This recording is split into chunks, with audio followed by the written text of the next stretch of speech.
Ikastola niretzat nik esango nuke irakaskuntzan izandako lehenengo ariketa eta jarduna, eta alde horretatik ilusia handikin hartuta.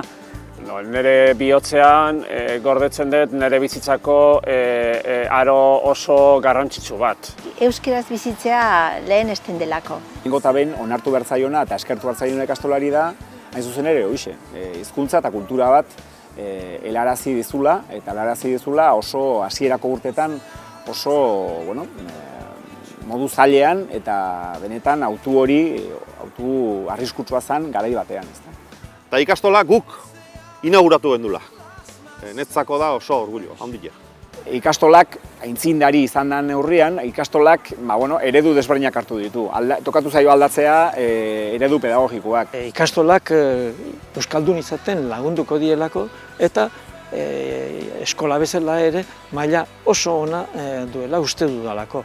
Irakasleen perfila ere oso desberdina izan danez, horrek ere transmititu dula emaitza bezala oreka bat. Denetarik ikusi dugu, denetarik, edo ia denetarik ikusi dugu ikastolan irakasle aldetik. Eta horrek azkenean ematen dizu aukera esateko, munduan zer dago, hauxe guztia. Baloreen sailkapenean zein balore dagoen zen mailatan, eta nik uste ikastolak hortan lan handia egin dula, eta gaur egun elkartasunerako eta besteekiko onarpenerako bereziki daukala sensibilidade berezi bat.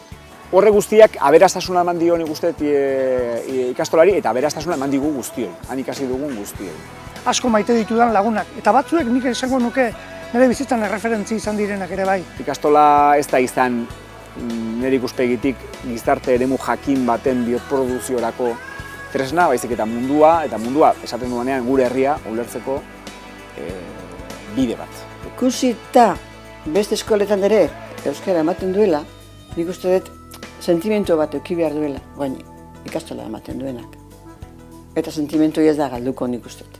Herriko dinamikari lotuko gatzaizkio hortan nik uste dut oso ondo laburbiltzen dela ikastolaren funtzioa. Herrian zer dagoen hori ezagutzeko aukera eman digu ikastolak eta hori ulertzeko aukera eman digu ikastolak. Ez nago hain ziur beste hainbat eskolatan hori lortu den.